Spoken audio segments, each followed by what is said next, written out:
선 넘는 질문 몇 가지 있죠. 남편 뭐예요? 이런 거. 자매품이 많이 있죠. 몇 평이냐고. 또 직업 묘냐고. 심지어 생활비 물어보기도 하고 연봉 물어보기도 하고 심지어 뭐 자가냐 전세냐도 당연히 물어볼 수 있고 막 이렇게 선 넘는 거예요. 초면에 왜 선을 넘을까? 이것도 참 드릴 얘기가 많습니다. 그게 궁금해서 넘을까? 선 넘는 질문하면 그 말의 의도가 뭐냐고 물어보세요. 대답 못할걸요? 그러니까 이렇게 선 넘는 질문할 때 내가 어떻게 대처해야 되나요? 라는 질문 진짜 많이 받거든요. 근데 정말 아쉽게도 대처 못해요. 왜냐면은 내가 아무리 미리 뭐 이준님 말씀처럼 그 말의 의도가 뭐냐고 물어봐도 이게 통할 수도 있지만 더 큰 역풍을 맞는 경우가 정말 많습니다. 무슨 대답을 해도. 그거는 엄마들 관계뿐만이 아니라 그냥 이미 학창시절에 계속 경험하셨을 거예요. 친구와 친구 관계에서. 저는 이제 사람은 생각보다 별로라는 얘기 진짜 많이 하고 다니는데 펭수를 끌어안고 있는 제 사진을 낸 이유는 사람은 생각보다 별로인 이유가 물론 우리는 이제 이성적인 부분이 동물과 구분되는 부분이지만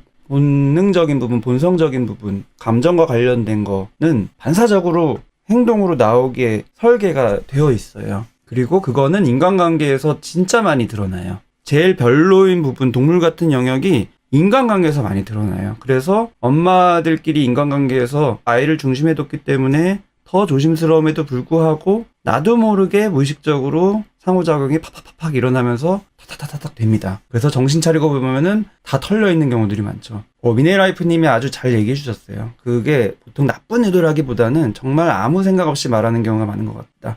근데 이게 머리로는 생각이 없는데 무의식적으로는 있어요. 의도가. 동물적인 의도가 있습니다. 그게 뭐냐면은 동물들은 보면은 서열이 있죠. 저는 고양이를 키우는데 고양이도 뭐 다묘 가족 처음에 합사할 때 서열 정하는 기간이 생긴 후에는 서열을 잘 지킵니다. 원숭이도 제가 뭐 유튜브 같은 거 보면 되게 신기한 게 많더라고요. 원숭이 되게 싸나운 원숭이 사람이 가가지고 그 원숭이를 딱 쳐다보고 있으면 막 사람을 막 치고 막 그러는데 딱 눈 깔고 이러고 있으면은 하나도 안 건드려요, 원숭이가. 그러다가 갑자기 또 쳐다보면 막 치어요. 그러다가 또 눈 깔고 있으면은 또 가만히 있어요. 이게 되게 중요한 의미 같아요. 딱 눈빛만 봐도 뭔가가 나보다 아래다라는 거를 보여주면 안심하고 안 건드리고 그게 애매한 상태에서는 자꾸 그거를 판단하려는 무의식이 작동해요. 복싱으로 치면은 살짝 이렇게 잽을 쳐보는 거예요. 건드려 보는 거예요. 저 사람이 지금 포지션이 어떤지 건드려서 막 흔들리는 걸 보면은 내 밑에 딱 건드렸더니 막 반응을 해요. 그러면은 좀 조심해요. 조심하다가 더 확실하게 세게 건드려서 엎드리게 할지 아니면은 그냥 둘지 갈라지죠. 이게 진짜 동물적인 본능적인 부분이라서 되게 미묘한데 이거를 하는 사람은 그럼 나빠서 하냐? 아까 미네라이프님이 얘기하신 것처럼 아무 생각 없이 하는 거예요. 그냥 자동적으로 사람이 만나면 그렇게 돼요. 예의와 배려가 없어서 그러는 것 같아요. 선 넘는 거. 이렇게 생각하면 마음이 참 편합니다. 근데 그러지 않는 경우가 진짜 많아요. 저 사람 예의가 배려 없어 이렇게 생각하면 마음은 편한데 사실은 내가 그 사람한테 당하고 그 사람이 나한테 선을 막 넘어서 거기서 나도 말려가지고 나의 비밀을 털리거나 뭐 비밀까지는 아니어도 어쨌든 기분이 나빠요. 내가 뭔가 뭐 전세냐 자가냐 이걸 물어봐서 그걸 대답하는 것 자체가 이걸 알려줘서 기분 나쁜 게 아니에요. 저 사람이 지금 뭔가 선 넘는 공격을 했는데 그 공격을 막고 있었다라는 그 느낌이 되게 괴로운 느낌이에요. 그래서 집에 가서 이불킥을 하죠. 이불킥을 하는 이유는 내가 그때 왜 제대로 대처를 못했을까? 또는 뭐 왜 내가 그거를 말하지 않았을까? 이런 정도의 그런 게 아니라 내가 그 사람 앞에서 아래가 됐다라는 그 느낌이 확 작용을 해요. 느껴져요. 그래서 너무너무 괴로워요. 집에 와서는 정말 속상하죠. 나는 선 넘는 질문하면 웃으면서 저는 그런 질문 되게 싫어하는데 라고 말한다. 그러면 또 이제 상대방은 그냥 안 넘어가고 왜 싫어해요? 또 이렇게 또 막 공격할 수 있거든요. 이런 식으로 계속 갈 수 있어요. 근데 또 거기서는 또 선 넘는 질문 같아서요. 이렇게 또 얘기를 하고. 빛날래님은 이제 그렇게 했더니 우습게 보지는 않고 성깔 있구나 하고 이렇게 괜찮다 얘기하셨는데 이게 되게 중요한 게 뭐냐면은 그럼 나는 빛날래님처럼 이렇게 해야겠다. 이걸 막 외워요. 묻는다. 저는 그런 질문 되게 싫어하는데 라고 말한다. 그 다음에 뭐 왜 싫어했냐고 물어보면은 선 넘는 질문 같아요 라고 또 대답한다. 이런 알고리즘을 외워가지고 딱 그런 사람 마주하면은 망합니다. 왜냐면은 이렇게 진행이 안 되는 경우가 많아요.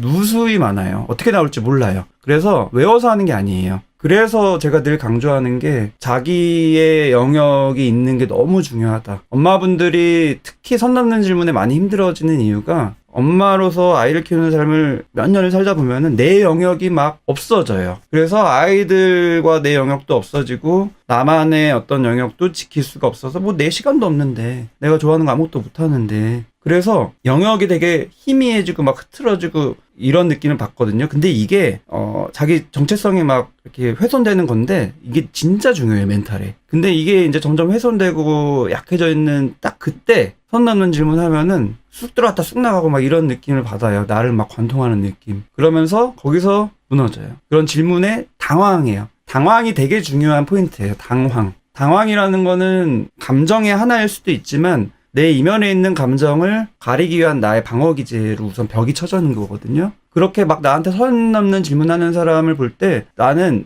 공격받는 거 이미 알고 느껴요. 저 사람 지금 내 우위에서 나를 밑으로 하려고 하는구나 이 느낌을 받기 때문에 그때 내가 감정적으로 어떤 느낌을 받아서 당황되는 거예요. 그래서 이거는 선 넘는 질문해도 당황이 많이 되는 사람이 있고 별로 안 되는 사람이 있어요. 그거는 아까 말씀드린 자기 영역이 어느 정도 있냐 없냐 이거랑 너무 관련이 많아요. 원래부터 살아오던 자기의 성격 특성이 관련되는 것도 있고 아이 키우면서 약해진 경계가 관련되는 것도 있고 둘 다 겹친 경우가 제일 많고 그래서 공격하는 사람은 선 넘는 질문이 전세인지 작은지 궁금해서 물어보는 게 아니라 자기도 모르게 무의식적으로 내 아래로 두고 싶은 잼 날리는 건데 그때 내가 당황이 되면은 이미 거기서 끝이에요. 무슨 대답을 해도 웃으면서 저 그런 질문 되게 싫어하는 데가 당황 안 된 상태에서 하는 느낌이랑 당황됐는데 그걸 가리느라고 막 긴장하면서 하는 말이랑 이게 달라요. 그래서 거기서 만약에 이런 대답을 한다 한들 그 사람이 그걸 느끼는 순간 이미 더 센 잽이 날라오고 그 다음에 어퍼컷이 날라오고 이제 그러는 거예요. 그러면 나는 더 당황되고 멘붕되고 이유진 님도 저도 한마디 선 넘는 질문에 받아치질 못해서 그게 너무 분해요라고 말씀하시는데 이게 대처를 못한 게 너무 한으로 남습니다. 이 대처를 못한 게 물론 한으로 남지만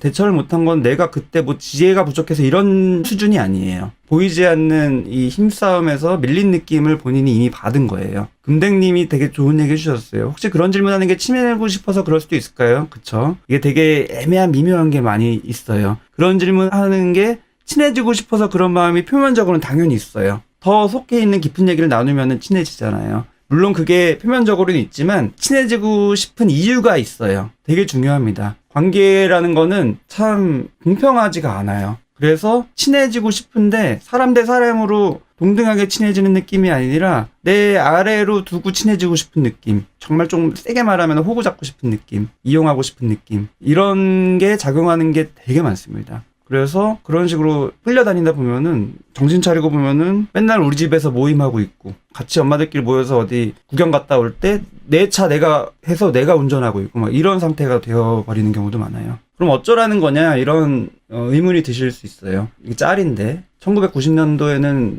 브라운관 TV 뚱뚱했지만 사람이 홀쭉했고 요새는 사람이 많이 먹고 살이 쪘고 모니터가 납작해졌죠. 총 질량 보존의 법칙인데 인간관계에도 그게 있어요. 또라이 질량 보존의 법칙. 또라이라는 거는 말이 조금 저급할 수도 있는데 나한테 특히 갈등을 주는 괴로움을 주는 내 주변의 누군가예요. 엄마분들이니까 시댁이 그런 게 우선 많죠. 다들 공감하는. 그래서 명절 때 굉장히 힘들고 나는 정말 시어머니 잘 만났어 이런 분도 물론 있지만 알고 보면은 뭐 시아버지가 이상한 경우가 또 있고 시부모님 다 괜찮은데 시누이가 또 이상하기도 하고 아니면 명절 때만 만나는 시고모가 이상할 수도 있고 이런 식으로 누군가는 이상해요. 그게 또라이 질량 보존의 법칙이고 엄마들 모임도 그런 거예요. 우리 반은 괜찮아. 처음엔 괜찮은 줄 알았는데 다 있습니다. 제가 아까 말씀드린 선 넘는 사람이 있고 은연중에 알게 모르게 기선제압하면서 괴롭히는 사람이 있고 그리고 또 나만의 어떤 특별한 이유로 인해서 내가 특별히 싫어하고 힘들어하는 사람이 있고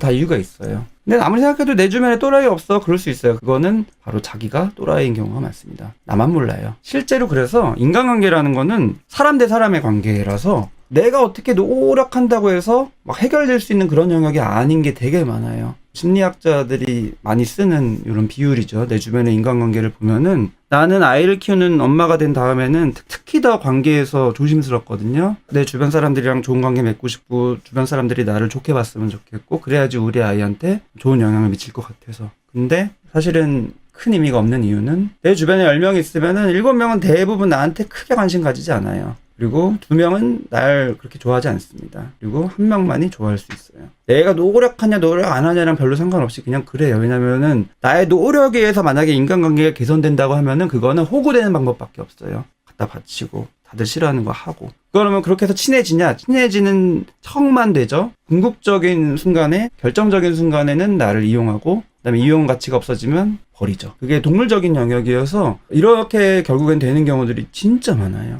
미르님, 미친 척하고 저도 잽을 날려 하는지 궁금하네요. 미친 척하고 잽 날렸다가 더 큰 어퍼컷 맞을 수 있어요. 그걸 내가 감당할 수 있으면 잽을 날려도 돼요. 근데 그 감당할 수 있는 거는 미리 막 외운다고, 의지를 다진다고 되는 게 아니에요.